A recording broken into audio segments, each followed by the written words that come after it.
可是岁月带给你的成熟，我觉得有时候你就要回头去处理以前讲话的负债。我讲的负债就是有度为丢啊。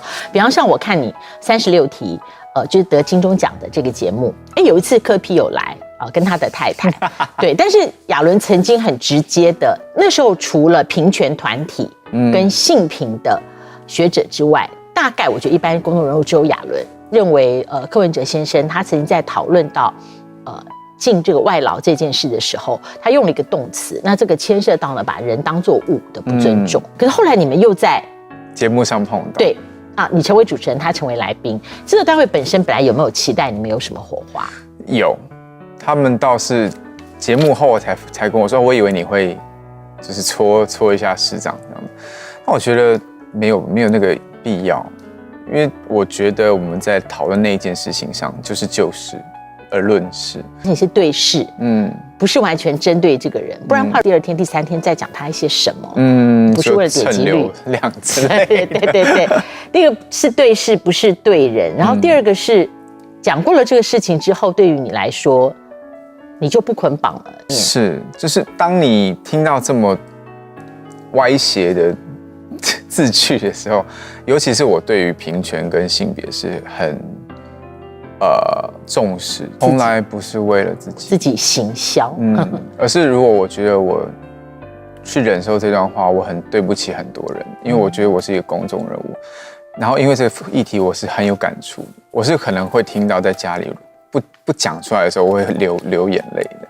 怎么有人可以这么的不顾到很多正在受苦的人这样子？因为很多在娱乐圈，很多时候讲很多话，其实推到1万步是为了行销，所以大家就不懂说你讲这些话。很多的学生他们曾经给我的留言是说，他们老师觉得我为什么要去讲环保，去讲。平权，就对一个艺人来说，这到底关艺人什么事？但我觉得我们是公众人物，我们有一个责任，否则当偶像没有什么东西是可以回馈给大家。老实说，因为大家都在支持你，给你掌声，给你鼓励，买你的专辑，花钱，但 What do you have to give？ 你有什么可以回馈的？倪亚伦给我们的。长久印象那个层次是很多的，尖锐有，但他也有他自己的很深层的情感跟温柔的那一面，是他一直在处理的。亚伦在演这个戏的时候，后来有人说：“你那一声的妈叫出来，眼泪马上流出来了，是反映出在人生当中那时候跟母亲的关系嘛？”我们来看一下，好不好？妈，你要好好照顾自己。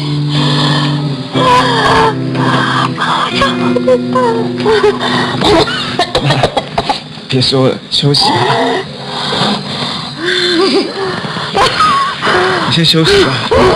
病人很虚弱，让他休息吧。不好意思，麻烦外面请稍等。妈，好好休息啊。好。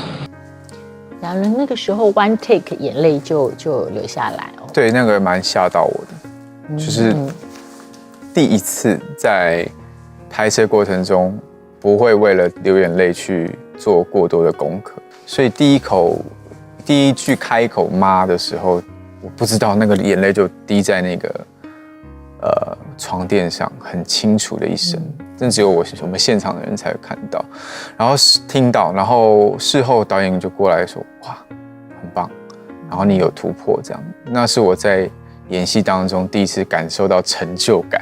我看亚伦曾经跟我们分享过，就说如果你跟你爸爸直接讲说我爱你，其实第一次你爸不晓得怎么接球，那跟母亲之间呢，其实在你成长的过程里面，妈妈很爱你。对，我在这么多年来看很多家庭，每一个人家庭的那一本经，大部分都是清清楚楚的爱，但是沟通是不清不楚。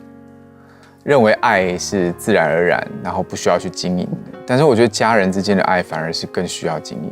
很多的妈妈会以为你就是从我怀胎10月生下来的，我还不知道你有什么事，你有哪一根毛我不知道。对，然后但是我觉得对于孩子而言，他们自己当他们上了高中，经历青春期，跟同侪之间有碰撞之后，他们会产生自己的想法。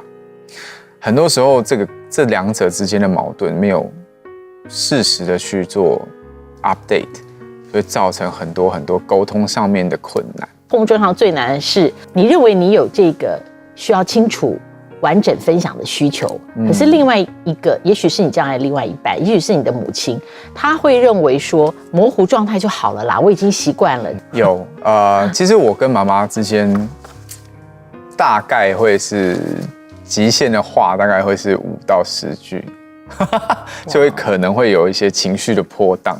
我其实是有去参与一个认识自己的一个课程。我们大部分的人生当中都在一个 loop 当中。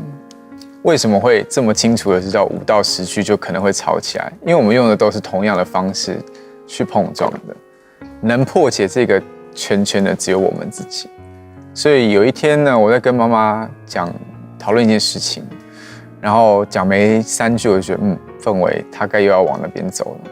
我说妈，我是想要跟你沟通，我是想要让你跟我有一些讨论，而不是要找你的错。我想要的是，我们可以像正常人一样聊天。那当然，这过程一定是不舒服的，因为你有很多的情绪是已经要累积出来了。妈妈一定也是。但当你开这个口，愿意去做这件改变的时候，迎来的结果绝对会是不一样。然后在那通电话之后，我就觉得哇，蛮舒服的。我花了这么久的时间，其实问题都在我们自己身上，愿不愿意去改变这个循环。我们常会用改变啦，不过改变好像说我决定要做一个什么事情，我采取什么一个步骤，然后我就reset。但是对你来说，我觉得应该是更新。你演戏，然后又用本名更新，对，本名为什么会选择要本名？本名父母给你的啊，然后从小被教到大嘛，所以触动的每一个神经、每一个毛细孔，其实都是很深层的。我觉得，你是如果我叫你5跟0，那个对你来讲反应不一样。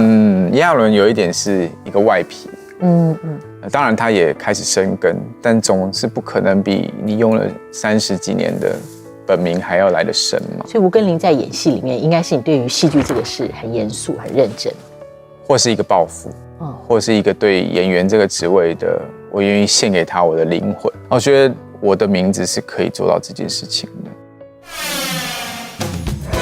在多年的经验下来，反而让我更感动的是，追随你很久的粉丝突然跟你说，谢谢你在某段时期讲的某一段话，让我没有放弃我自己。可能只是碰到家庭的小问题，男女朋友之间的吵架，当我讲出了某些话帮助到他们的时候，反而是我比较欣慰。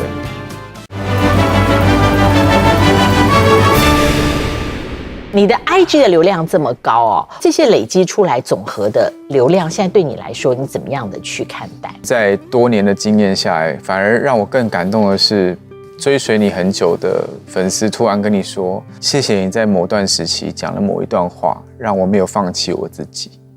那个放弃不见得是沉重如结束自己的这种程度，而是可能只是碰到家庭的小问题，男女朋友之间的吵架，或是在朋友圈当中受到排挤。当我讲出了某些话帮助到他们的时候，反而是我比较欣慰的。就下雨天他不会走到围楼下面，对，因为怕地震。哎，这是保命的，搞不好我现在就 register 了，就记住了。下雨要记得安全哦。其实你知道吗？坐在我对面的这个跟林啊，亚纶，他还有一个梦想，我觉得这个没有很难达成。他还想买一个媒体。欢迎，我没资格讲，因为我也不是老板。好，我反面问。如果今天买一个媒体，以现行的台湾的电视环境来说，你一定会拿掉哪一些？你觉得真的不应该出现在这样一个平台上的内容？过多的即时新闻，而且量太大。其实很多芝麻生活当中的芝麻绿豆小事，其实不太需要这么花篇幅的去占据每个人的视野。其实。如果小编们或是记者们、朋友们有去看下面的留言，其实大部分对这件事情是已经开始厌烦的。那你觉得为什么我们会对观众、对市场想象错误？